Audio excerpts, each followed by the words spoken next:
Hey dudes, Jeff Kelcher here, and I thought it was about time for me to do another little video. It's been a little while, right? So in group this week, I know one of the things that they're going to be talking to you about is protective factors. And I think a lot of times when us guys talk about protective things and how we can get hurt and keeping ourselves safe, we always think about the physical things, like, oh no, I hope I don't trip and fall next to this barbed wire and it gets all over my face, blood and stuff all over the place, and an eyeball plucks out, and then I'm in all kinds of trouble. Obviously, you want to protect yourself from that, right? But I think a lot of times when we're talking about protective factors, we aren't talking about the things that we can do to keep ourselves protected physically. Sometimes that is a lot easier. You ride a motorcycle, you put on a helmet. You're walking next to a barbed wire fence, you watch where you're walking so that you don't trip and fall into the barbed wire. But how about the emotional stuff and the mental stuff? Well, that's always going to be a lot tougher to deal with. Let me give you an example. So, you're out at school and your girlfriend breaks up with you and you get really angry. How do you think you might react to a situation like that? A lot of times we don't just go, okay, I didn't really like you anyway. No, a lot of times if we have a girlfriend, it's because we really like that person. So when she breaks up with us or cheats on us, we get mad and we freak out.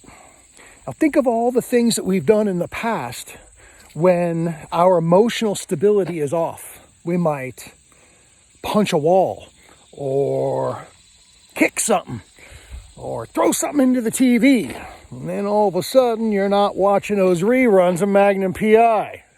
That's your parents will get that one. But anyway, so how are we going to handle that? How are we going to handle those things? Well, we've talked about all this stuff in the past. We know that we need to step away from the situation for a little bit and let ourselves calm down before we just immediately react to a situation. Because those kinds of emotional events are like trauma, and they can cause your brain to freak out on you, and the next thing you know, you're doing something stupid.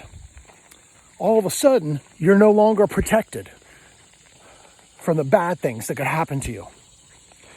Maybe you go off angry and get into a fight with somebody. It's not even because you don't like the person. It's just because you got all this rage built up inside of you. Next thing you know, you're in jail. So when we are talking to you in group this week, and we're talking to you about protective factors, I want you to think about some of the stuff other than the physical stuff. Like when I talked to you guys last week and we were asking you about how to keep yourself safe and some of the places where you could get in trouble, all but one of you said the janitor's closet. What the heck is going on in the janitor's closet? Never mind. I don't even want to know. But I want you to not focus on the physical stuff, because the physical stuff, that's going to happen. Accidents, or you're out playing sports and you break an arm or whatever. Yes, you can somewhat protect over that stuff.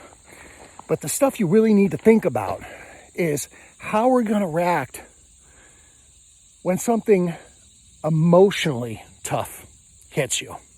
The death of a family member or that girlfriend breaking up with you.